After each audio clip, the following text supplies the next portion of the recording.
أشهد أن لا إله إلا الله وحده لا شريك له وأشهد أن محمدا عبده ورسوله أما بعد فأعوذ بالله من الشيطان الرجيم بسم الله الرحمن الرحيم الحمد لله رب العالمين الرحمن الرحيم مالك يوم الدين إياك نعبد وإياك نستعين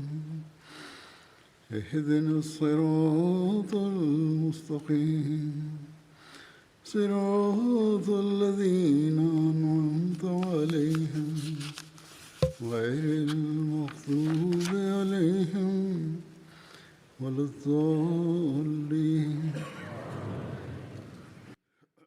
Bedri eshabların siretlerinin bazı yönlerini ve onların tanıtımını ve onların özverileri hutbelerin bir silsilesinde ben onları beyan etmeye devam ettim.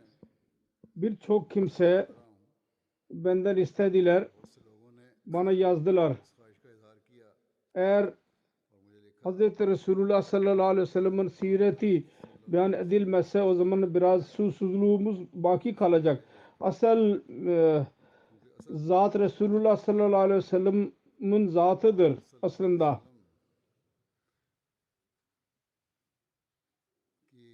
Ashab-ı kiram onun etrafında dolanıyorlardı. Onunla birleşerek eshablar özveri yapmanın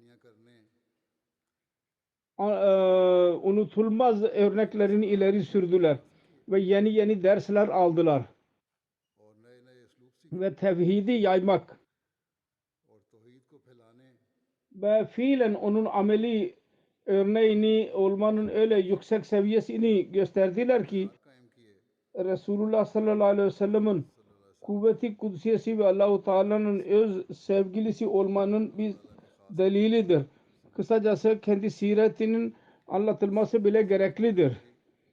Hz. Resulullah sallallahu aleyhi ve sellem'in siretinin değişik yönleri konusunda değişik zamanlarda geçen senelerde hutbeler verildi.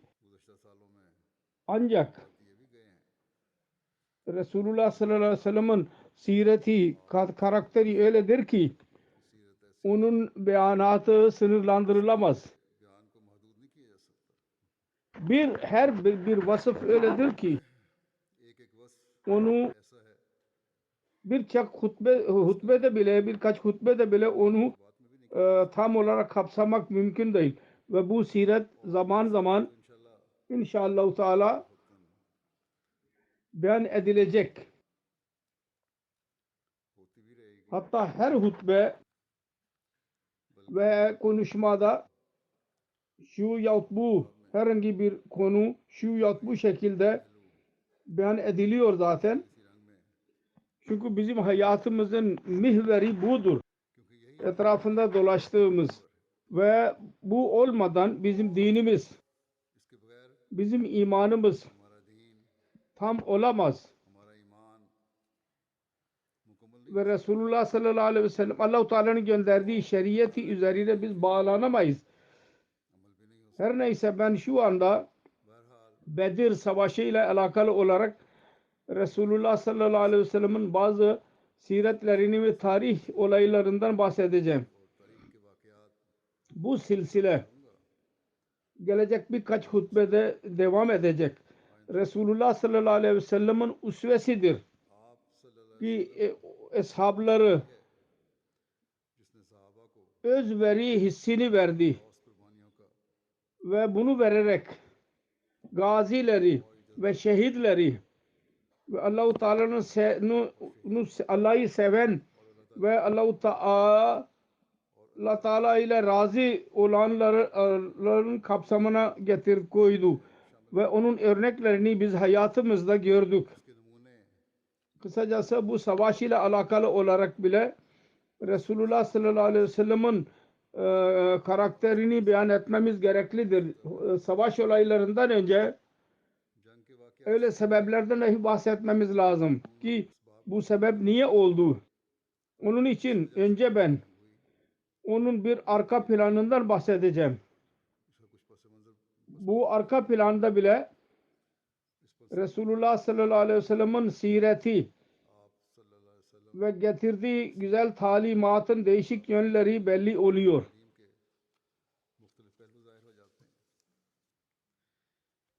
Bedir savaşlarının sebeplerinden beyan ederek Siret Hatim-ı Nebiyyinde Hz. Mirza Beşiruddin Ahmed radıyallahu anh şöyle yazmıştır.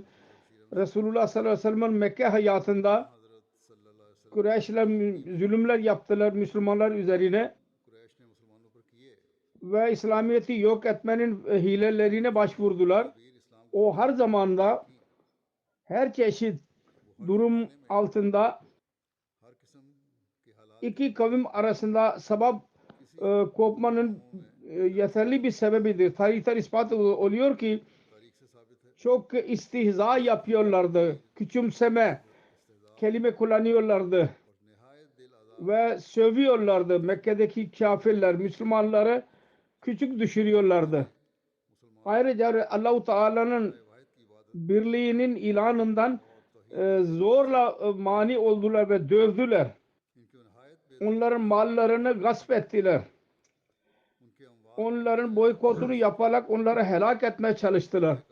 Onlardan bazılarını öldürdüler. Zalimane bir şekilde onların kadınlarını küçük düşürdüler. Hatta öyle ki o zulümlerden bıkarak birçok Müslüman Habeşistan'a hicret ettiler. Fakat Kureyş kabilesi yine sabretmediler. Ve Necaşi'nin sarayına bir delege göndererek çaba sarf ettiler. Ki bu muhacirler tekrar Mekke'ye geri gelsinler. Ve Kureyş onları İslam dininden döndürmeye başarılı olsunlar. Döndürme konusunda yahut onlar sona erdirilsinler. Sonra Müslümanların lideri ki onu canından daha fazla seviyorlardı. Ona çok eziyet ettiler. Ve her çeşit sıkıntılara soktular. Ve Kureyş'in kardeşleri Taif'te Allah-u Teala'nın ismini anmak üzerine Resulullah sallallahu aleyhi ve sellem'e taşlar yağdırdılar. Bedeni kan revan içinde kaldı. Sonunda Mekke'nin parlamentosu bütün Kureyş kabilelerinin temsilcilerinin söz birliğiyle karar verdiler.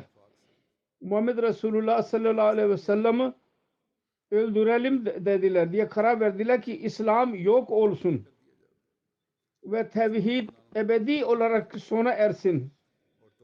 Sonra bu kanlı bu kararı fiili renge sokmak için Mekke'deki gençler değişik kabileleri Mekke'deki kabilelerle alakalı olan gençler geceleyin bir Resulullah sallallahu aleyhi ve sellem'in evine saldırdılar.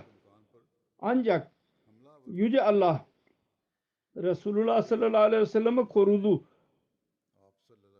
Ve onlar kendisini göremediler ve Resulullah evinden çıkarak Sevr mağarasına sığındı. Bu zulümler, bu kanlı kararlar Kureyş tarafından savaş ilanı değil miydi? Bu zulümler varken akıllı birisi düşünebilir mi? Ki Mekke Kureyşleri Müslümanlar aleyhinde savaş halinde değil idiler. Acaba Kureyş'in bu zulümleri Müslümanlar tarafından öz savunmanın bir temeli olamaz mıydı? Acaba dünyada hamiyetli birisi, bir kavim, intihar etmeyi sevmeyen bir kavim bu durumlar varken bu gibi ultimatumu kabul etmek ten geri kalabilir mi? Kureyşler onu meydan okudular Müslümanlara. Şüphesiz eğer Müslümanların yerinde başka bir kavim olsaydı bundan çok önce Kureyş aleyhinde savaş yaparlardı. Fakat Müslümanlar onların efendileri tarafından sabır ve af emri vardı. Yazılıdır. Mekke'de Kureyş'in zulümleri çok çoğaldı. Abdurrahman bin Avf ve diğer eshablar Hz. Resulullah sallallahu aleyhi ve sellem'in hizmetine çıkarak Kureyş'in mukabele yapmak için izin istediler. Ancak Resulullah sallallahu aleyhi ve sellem buyurdu: İnni umirtu bil affe felâ tuqâtilûh. Bana Allah-u Teala tarafından af emredilmiştir. Onun için ben size savaş iznini veremem. Eshablar din yolunda her çeşit eziyet, sıkıntı ve düşüklüğü kabul ettiler fakat sabrı bırakmadılar. Sonunda Kureyş'in zulümleri çok fazla çoğaldı ve Allah-u Teala'nın gözünde itmami hüccet tamamlanmış oldu. Ondan sonra Allah-u Teala kuluna emretti, bu şehirden çık. Şimdi artık af meselesinden iş daha ileri gitmiştir ve bir zaman gelmiştir ki zalim zulmün cezasını görsün. Resulullah sallallahu aleyhi ve sellem'in bu hicreti Kureyş'in ultimatumun kabul edilmesinin bir alametiydi. Bunda Yüce Allah tarafından gizli bir işaret vardı savaşın. Müslümanlar ve kafirler her ikisi onu anlıyorlardı. Darun Nedve Kabe'nin yanında Kureyş'in istişare yeriydi.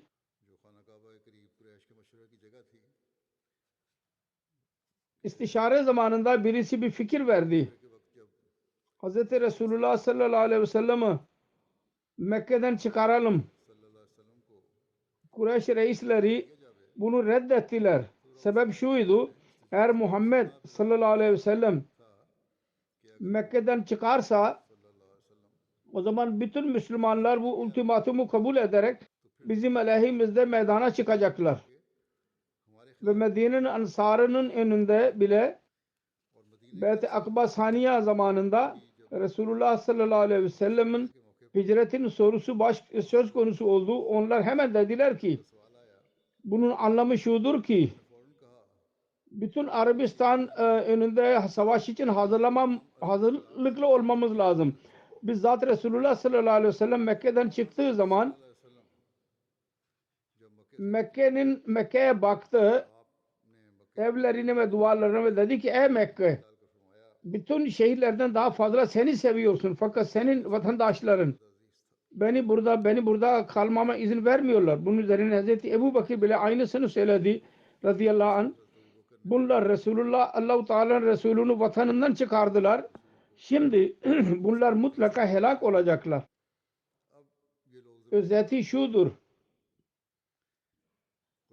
Resulullah sallallahu aleyhi ve sellem Mekke'de kaldığı müddetçe Resulullah sallallahu aleyhi ve sellem her çeşit zulümleri kabul etti. Fakat Kureyş aleyhinde kılıç kaldırmadı. Neden? Çünkü ilk olarak Kureyş'e savaşmasına rağmen Allah-u Teala'nın sünnetine göre itmam-ı hüccet gerekliydi onlar üzerine. Onlar için mühlet gerekliydi. İkincisi şu ki Allah-u Teala'nın menşei buydu, isteği buydu ki Müslümanlar son hadde kadar afif ve sabır göstersinler ki ondan sonra sessiz kalmak bir intihar anlamına gelir. Hiçbir akıllının yanında bu güzel bir iş sayılamaz. Üçüncüsü şu ki Mekke'de Kureyş'in cumhuri bir hükümet idi ve Resulullah oradan bir vatandaşlardan birisiydi. Onun için siyaset istiyordu ki Mekke'de kaldığı müddetçe o hükümete saygı göstersin ve barış aleyhinde bir şey yapmasın ve iş aftan çıktığı zaman Resulullah oradan hicret edip çıksın. Dördüncüsü şu. Bu da gerekliydi. Allah-u Teala'nın gözünde Resulullah sallallahu aleyhi ve sellem'in kavmi kendi işleri yüzünden azaba mustak kalmadığı müddetçe ve onları helak etme zamanı gelmedikçe Resulullah sallallahu aleyhi ve sellem onlarda kalsın. O vakit gelince kendisi oradan çıkıp hicret etsin. Çünkü Allah-u Teala'nın sünnetine göre Nebi kavimde kaldığı müddetçe Allah-u Teala onlara helak edici azap göndermez. Helaket azabı gelmek üzereyken peygamberin oradan çıkmasına emir verilir.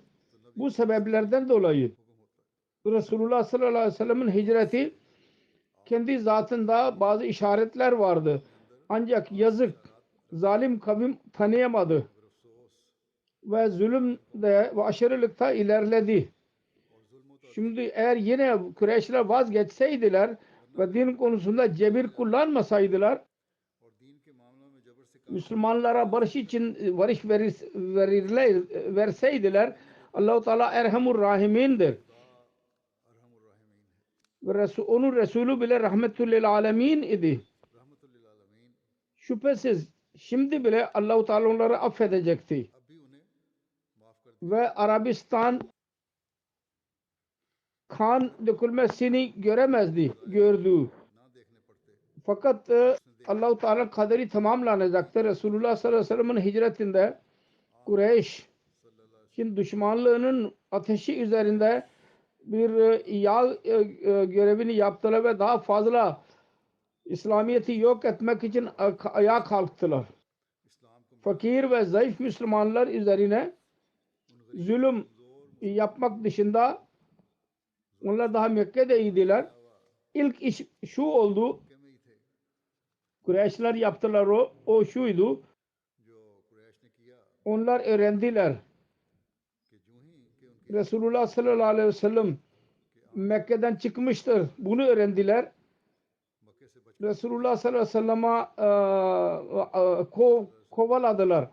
Ve Mekke'nin her vadisinin araştırdılar. Ve Savr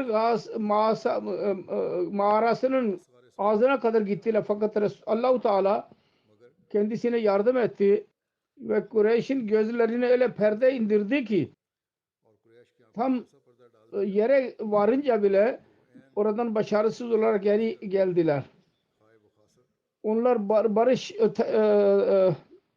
onlar meyus kalınca ilan ettiler. Her kim Muhammed Resulullah sallallahu aleyhi ve sellem'e diri yahut ölü olarak getirirse ona 100 deve, bugünkü hesabına göre aşağı yukarı 20.000 idi.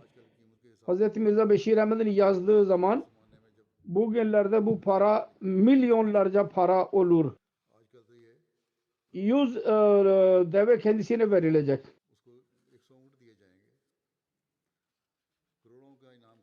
Ve bu mükafat hırsıyla birçok genç Resulullah sallallahu aleyhi ve sellem'i aramak için her dört yana çıktılar. Dört yöne. Surake bin Malik'in çıkması bile bu ilanın neticesiydi. Fakat bunda da Kureyşler başarısız kaldılar.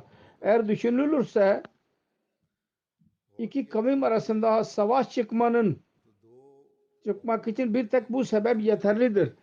Bir kavimin lideri aleyhinde ikinci kavim böyle bir mükafat ilan etsin.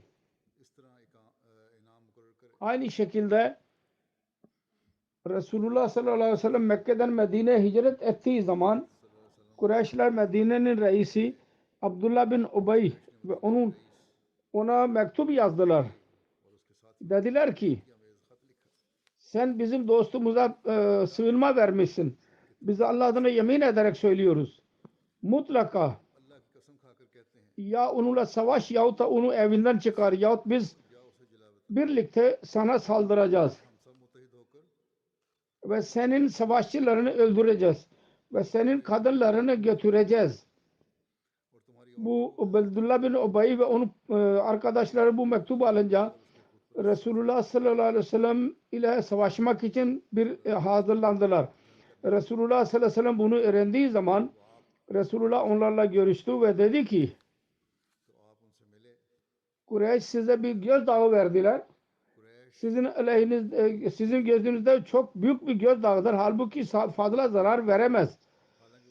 Siz kendinize daha fazla zarar veriyorsunuz. Kendi oğulları ve kardeşlerinizle savaşacaksınız.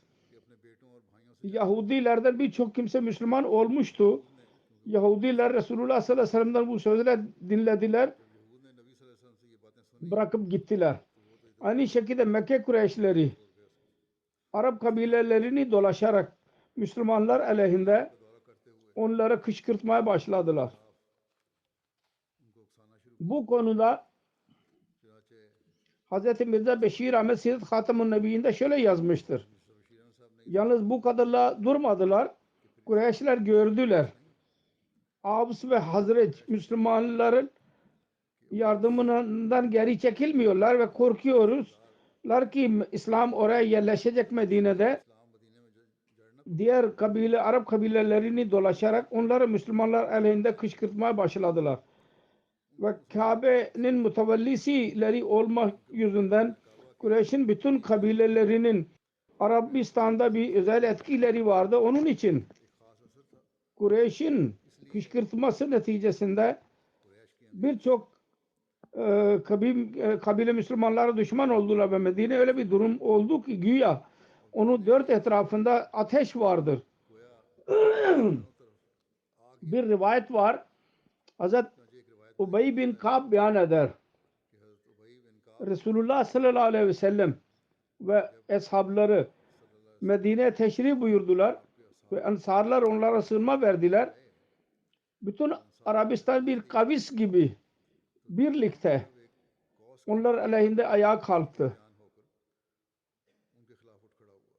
O günlerde Müslümanların durumu şöyleydi ki onlar geceleyin bir yere silahlı yatıyorlardı ve geceleyin bile silahlı dolaşıyorlardı. Birbirlerine söylüyorlardı. Bakın biz korunuyor muyuz, korunmuyor muyuz? Ki emin barış içinde gecelerimizi geçirelim. Ve Allah içinde Allah'tan başka birisinden korkmayalım. Öyle bir gün gelecek mi? Resulullah sallallahu aleyhi ve sellem'in durumu böyleydi. Hazreti Ayşe radıyallahu anh'a beyan eder. Başlangıçta Resulullah sallallahu aleyhi ve sellem Medine'ye teşrif buyurduğu zaman düşmanın saldırısının tehlikesi neticesinde geceleyin uyanık kalırdı. O zaman hakkında Kur'an-ı Kerim şöyle diyor. İz antum kalilun mustazafuna fil ardı takhafuna en yetakhattafakumun nasu fa'avakum ve ayyadakum binasrihi ve razakakum minat tayyibati la'allakum teşkurun. Müslümanlar o zamanı hatırlayınız.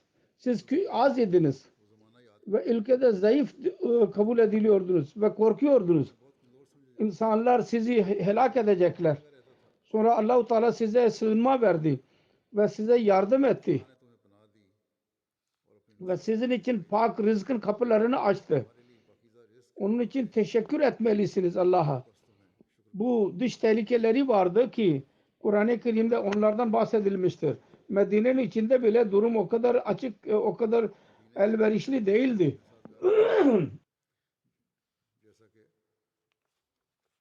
Bu konuda Hz. Mirza Beşir Ahmet radıyallahu anh şöyle diyor. Medine içinde durum böyleydi. Medine'nin çoğu Avs ve Hazrec'in müşrik idiler ve kardeşlerine ile birleştirdiler. Fakat bu durumda bir müşriye nasıl güvenilebilir? İkincisi münafıklar vardı. Onlar zahirde Müslüman oldular. Ancak içten içe İslamiyet'e düşman idiler. Ve Medine'nin içinde onların varlığı tehlikeli bir durum yaratıyordu. Üçüncüsü Yahudiler vardı. Onlarla birlikte tabi bir anlaşma yapıldıydı. Fakat o Yahudilerin yanında anlaşmanın hiçbir değeri yoktu. Kısacası Medine'nin içinde öyle maddeler vardı ki Müslümanlar aleyhinde gizli bir silahtan başka bir şey değildi. Ve Arabistan'ın o ateşlenebilirdi. Ve Müslümanları yok edebilirdi bu durum. Bu nazik zamanda daha önce bir zaman gelmemişti bunlar üzerinde. Resulullah sallallahu aleyhi ve sellem'e Allah-u Teala'nın vahiy indi. Şimdi sana bile bu kafirler elinde kılıç kullanmalısın. Onlar senin elinde zulüm ile sana zulüm ediyorlar. Ve cihad bir seyf ilan edilmiş oldu. Kılıçla cihad konusunda ilk ayet Resulullah sallallahu aleyhi ve sellem'e 12.02 Hicri yani 15 Ağustos nazil oldu. Resulullah Medine'ye geldi. Bir senelik daha geçtiydi. Hz. Mirza Beşir Ahmet'in araştırmasına göre bu ayetin tarihi budur. Çünkü bu sure hakkındadır ki bir kısmı Mekke'de, bir kısmı da Medine'de nazil oldu. Her neyse değişik rivayetler var. Bu ayetin nüzulu konusunda böyle bir rivayet bile vardır ki hicret zamanında bu nazil oldu bu ayet. Çünkü Medine'de Resulullah'ın gelmesinden belli bir müddet sonra Resulullah sallallahu aleyhi ve sellem Medine'nin etrafında Kureyş'in kafilelerine engel oldu ve diğer korunma yöntemlerine başvurdu ve silahlı partileri göndermeye başladı. Her neyse hicretin başında mı indi ya bir yıl sonra mı indi? Fakat bu ilk izin idi. Din aleyhinde savaş yapanların aleyhinde savaş yapmanın izni. Ve Resulullah sallallahu aleyhi ve sellem o hükümetin dışına çıktıydı. Önce onun altında kalıyorlardı. Daha önce beyan edildiği gibi hükümet içinde savaş yapılamaz. Ve kendisinin bir hükümeti kurulmuştu. Bu ayet Allah-u Teala izin verdiği Hac suresinin ayetidir. Hatta iki ayettir. Allah-u Teala der ki uzina lillezine yuqataluna beannahum zulemu ve innallaha ala nasrihim laqadir allazina ukhreju min diyarihim bighayri hakkin illa en yekulu rabbunallahu ve lawla daf'ullahin nasa bazahum be bazin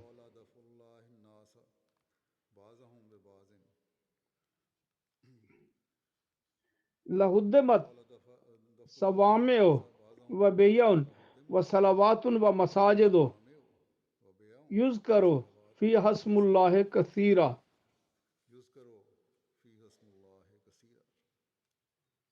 ve la yansurannallahu men yansuruhu innallaha lakaviyyun aziz. Kendileri elinde savaş yapanlara savaş izni veriliyor çünkü onlar zulüm edildiler. Allah-u Teala onlara şüphesiz onlara yardım etmeye kadirdir. Onlar evlerinden çıkarıldılar haksız yere. Yalnız şu sebepten dolayı onlar dediler ki Allah bizim Rabbimizdir. Eğer Allah tarafından insanların savunması bazılarıyla birlikte savaştırarak yapılmasaydı ibadet yerleri, kiliseleri, Yahudin ibadet yerleri ve mescidleri yıkılırdı. Orada Allah'ın zikri çok yapılıyor.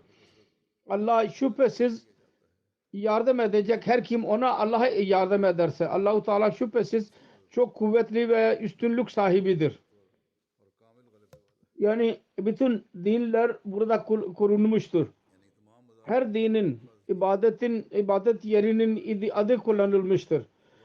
Cihadın farz oluşundan sonra Resulullah sallallahu aleyhi ve sellem kafirlerin şerrinden Müslümanları korumak için başlangıçta 4 tane plana başvurdu.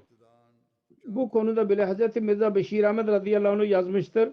Bunlardan bahsederek ilk olarak kendisi yolculuk yaparak etraftaki keballerle anlaşmalar yapmaya başladı ki Medine'nin etrafında tehlike yok olsun.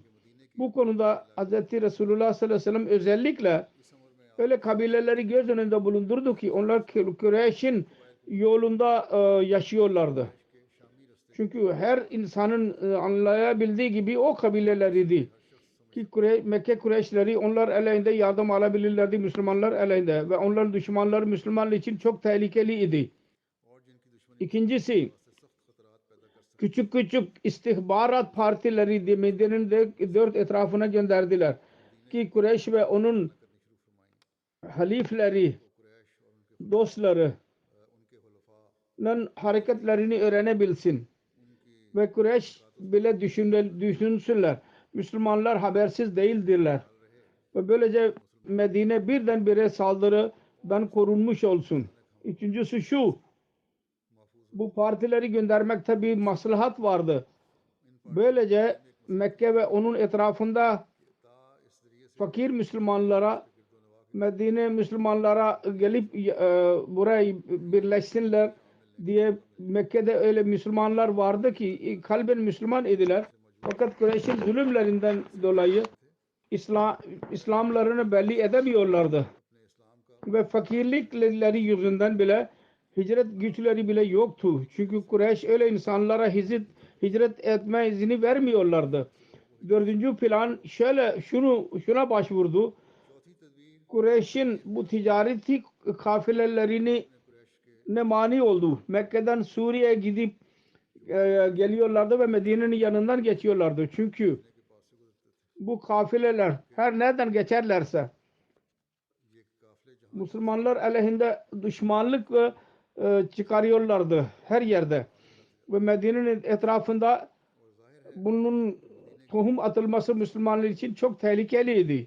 Böyle bir düşmanlığın töhmeti, düşmanlığın tohumu atmak. Sonra bunlar bu kafileler daima silahlı olurlardı. Ve bu gibi kafilelerin Medine'nin yanından geçmekleri tehlikeden boş değildi. Sonra şu bile vardır. Kureyş ticaret ile geçiniyorlardı.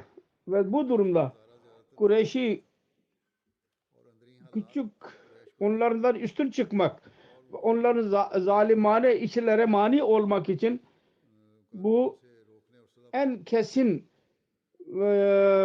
yol vardı ki onun ticaret yolu mani olunsun. Şahittir tarih.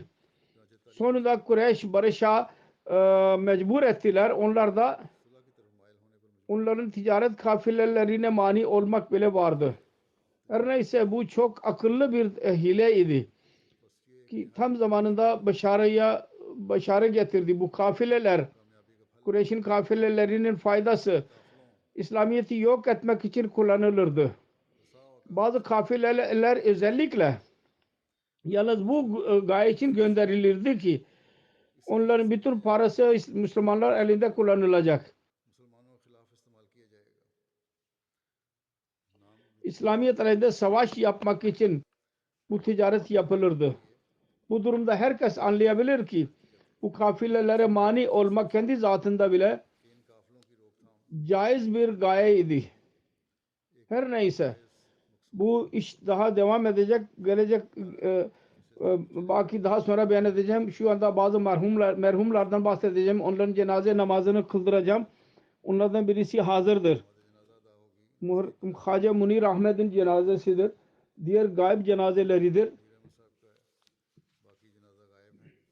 Haca Munir Ahmed, Haca Muniruddin Kamer, Haca Muniruddin Kamer burada kalıyorlardı İngiltere'de. 27 Mayıs günü 86 yaşında kaza yüzünden vefat etti. İnna lillahi ve inna ileyhi raciun. Hz. Mesih Maud Aleyhisselatü Vesselam'ın sahabisi Hz. Mirza Khairuddin Sekhwani radıyallahu anh'un torunu idi. Babası Maulana Kemruddin bile Mesih Maud Aleyhisselatü Vesselam küçük yaşta gördü ve kendisi Resulullah Mesih Maud Aleyhisselatü Vesselam'ı gördü küçük iken. Çok küçük idi. Her neyse.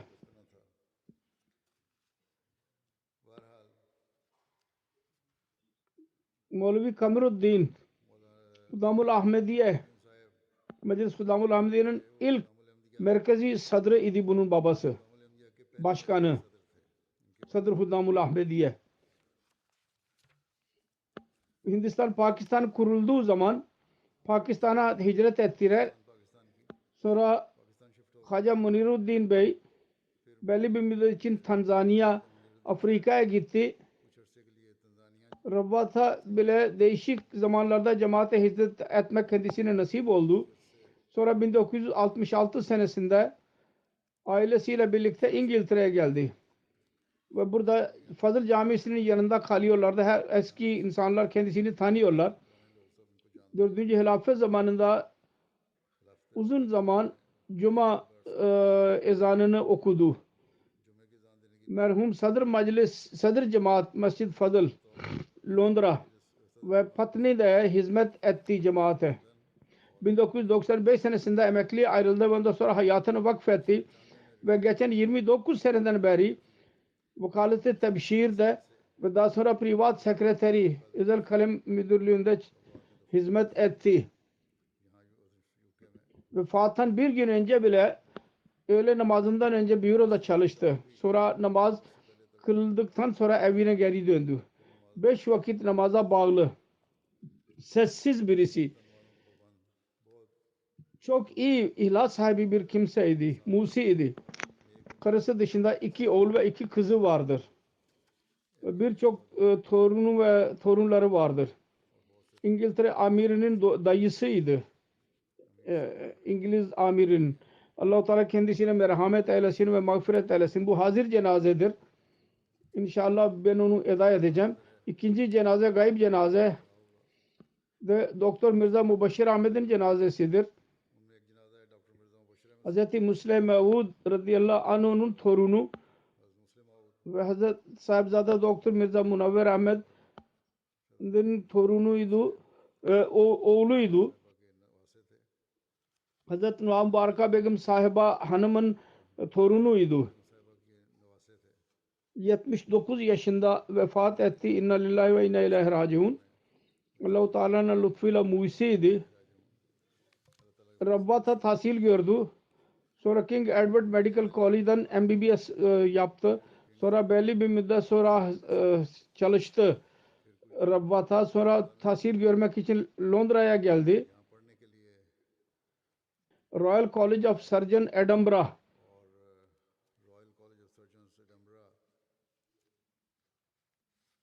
ve 1970 senesinde post graduation yaptı. FRCS yaptı. Sonra vakıf idi. Geri döndü. Orada Fazıl Ömer Hastanesi'nde hizmet etmeye devam etti.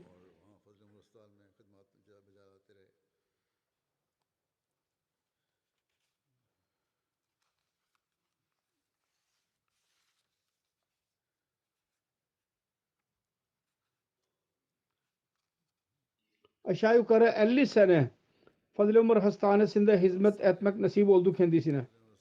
Orada çalışanlarda, Mısır Cahan'ın altında çalışan doktorlarda vakfe zindagi vakfetmiş doktorlardan en fazla bu yaptı. Belki Mirza Munavver Ahmed bile yapmıştır. Fakat bu aşağı yukarı 50 sene orada hizmet etmek kendisine nasip oldu. 1983 senesinde 4. halife onu Vakfe Cedid'in board'un üyesi yaptı ve sonuna kadar board'un üyesi kaldı.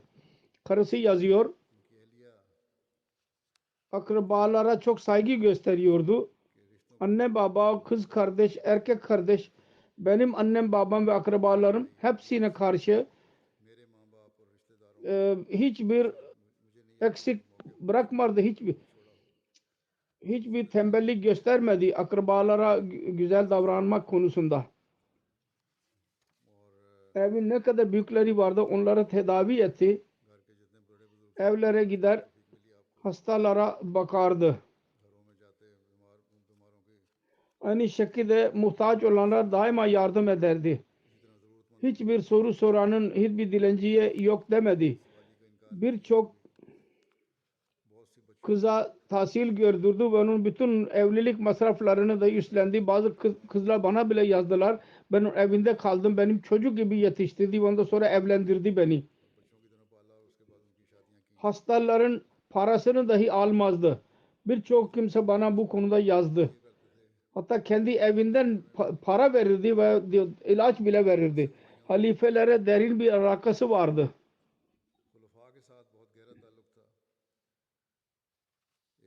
Birisi şuydu, akrabalık alakası bile vardı halifelerle. İkincisi terbiye ve saygı göstermek bile çoktu. Çocuklara bile aynısını nasihat ediyordu. Benden büyük idi. 6-7 sene fakat daima terbiye gösterdi hilafetten sonra. Ondan önce bile ben Nazır'a ala idim. Terbiyeli bir şekilde daima terbiye gösteriyordu bana karşı. 4. halifenin son hastalığı esnasında karısı yazıyor. 4. halifenin telefonu geldi. Doktor Mubashir'i gönder hemen. Diyor ki geceleyin çıktı hemen evinden. Ve vefatına kadar orada kaldı. 4. halife rahimahullah Hazreti Asıfa Begum'un vefatı üzerinde buyurduydu. Mubashir beni almaya geldi. Ben onu gördüm. Dedim ki karım vefat etmiştir. Çünkü ben biliyorum o hasta olursa Mubashir onu tek başına bırakmazdı. 4. halifenin hastalığı esnasında İngiltere'ye daima gelirdi. 4. halife bile bir yerde hastalık esnasında onun hizmetlerinden bahsetmiştir. Onun eşi hanımı yazıyor ki bir defa birisi şikayet etti. Araştırmak için bir komite kuruldu. O zaman bile halifeye saygı gösterdi ve nizama saygı gösterdi ve uygunsuz bir durum göstermedi ve araştırdı bu komite ve kendisinin suçsuz olduğuna karar verdiler. Çiniyot oğlu yazdı. Çiniyot ve etraftaki insanlar, bazı muhalifler bile gizli olarak evine gelir ve ilaç tedavi olurdu. Birçok gayri Ahmedi bunun hastasıydı. Bölgenin birçok kimseye tedavi yaptı ve tanınıyordu. Hastane bile tanınıyordu etrafta. Hz. Mesih Maud Aleyhisselatü Vesselam kendi son hastalığında ilaç için bir kaşık kullanırdı. Hz. Ammacan radıyallahu anh'a o kaşık küçük çay kaşığıydı. Hz. Ümmü Nasir'e verdiydi. Doktor olan çocuğuna ver. O kaşık kendi babasına verildi ve ondan sonra o kaşık kendisinin yanındaydı. Bazen bereket için hastalara bile Doktor Mubashir Bey o kaşık ile ilaç verirdi. Baş sağlığı dilemek için her çeşit insan vardı. Fakat öyle kimseler çoktu ki fakir kimseler idiler. Ve sık sık söylüyorlardı. Miya Bey bizim muhsinimiz idi. Tedavisini yaptı ve onlara baktı daima. Birçok kimse etraftaki erkekler, kardeşler tedavi için gelirlerdi. Ve sorumlular gelip söylediler, biz nasıl bize baktılar Miya sahip. Ve bu gayri Ahmediler bile diyordu ki sizin babamız bugün vefat etti, biz yetim kaldık. Hastanenin çalışanlar bana yazdılar, onların çoğu. Bizim hastane yetim kaldı.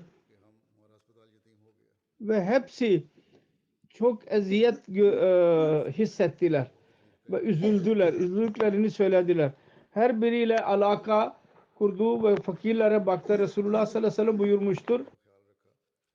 Her kim ölüyü met ederse ona cennet vacip oldu. Allah-u Teala ona bile onun müstahakı yapsın.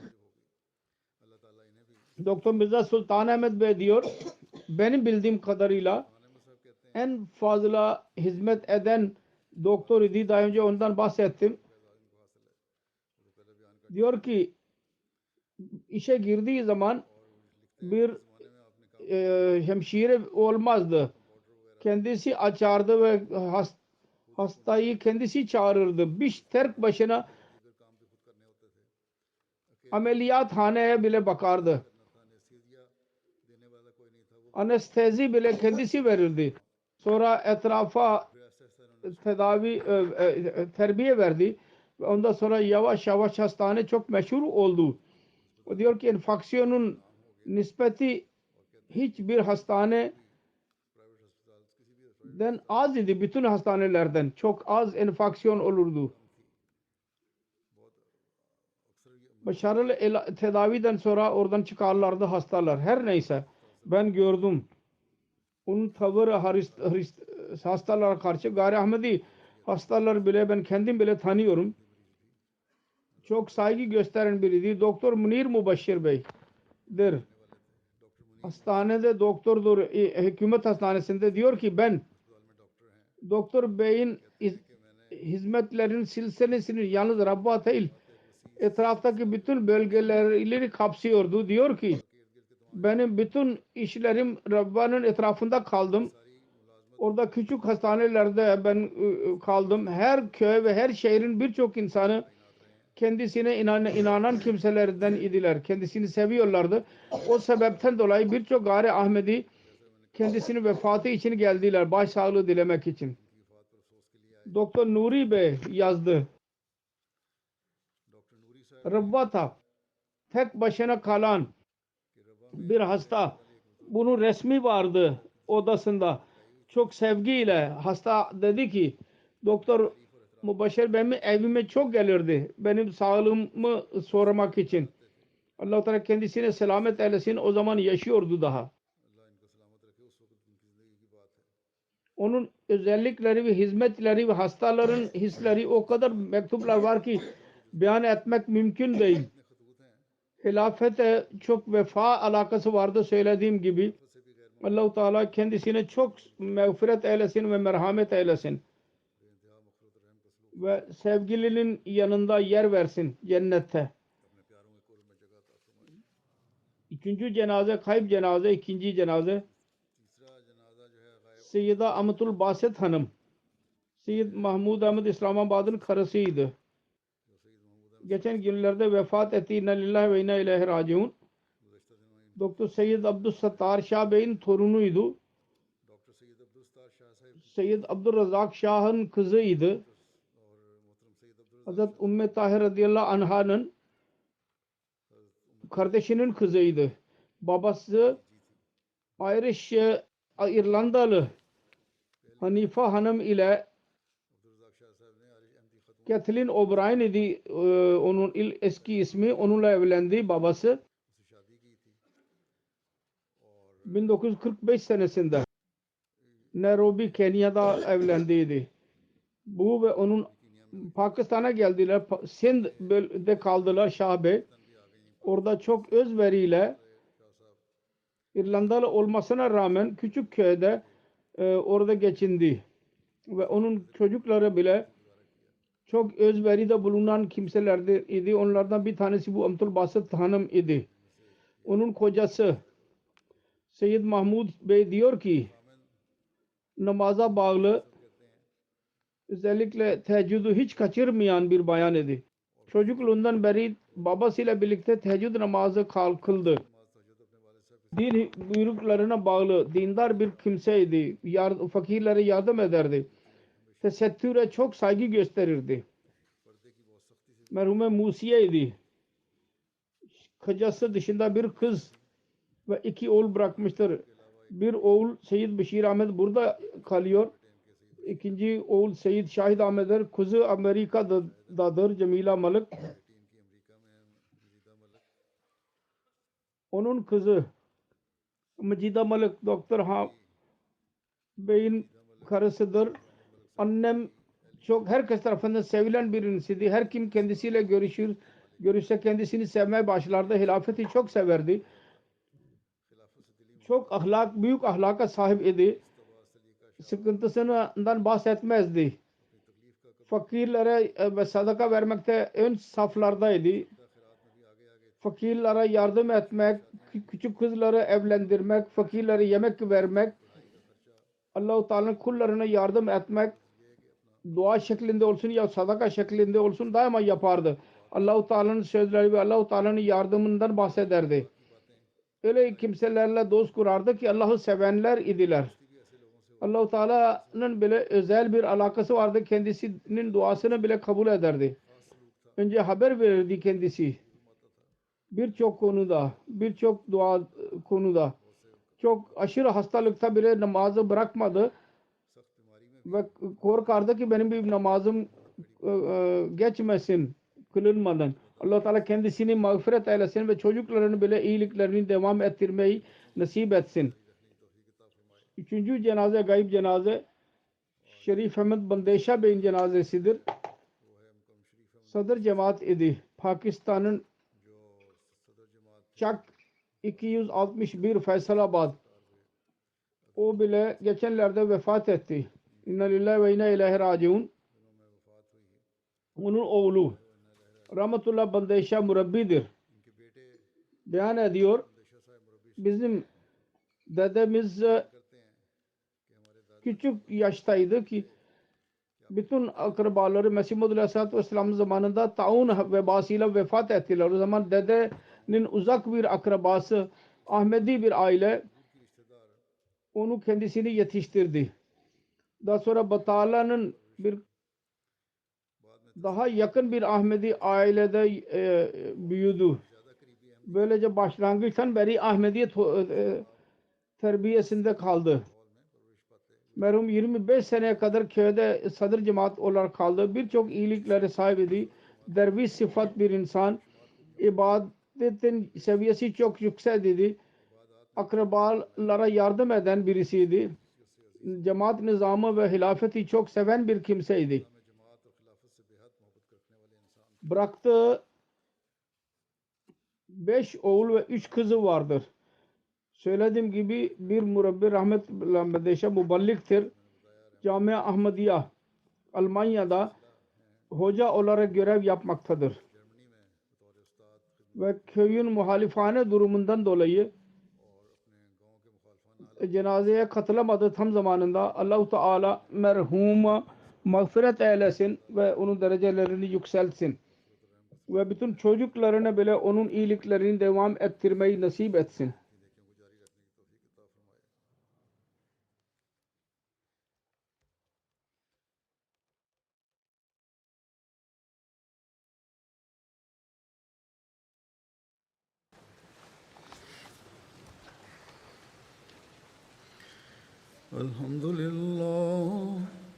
الحمد لله نحمده ونستعينه ونستغفره ونؤمن به ونتوكل عليه ونعوذ بالله من شرور أنفسنا ومن سيئات أعمالنا من يهده الله فلا مضل له ومن يضلل فلا هادي له ونشهد أن لا إله إلا الله ونشهد أن محمدا عبده ورسوله عباد الله رحمكم الله إن الله يأمر بالعدل والإحسان وإيتاء ذي القربى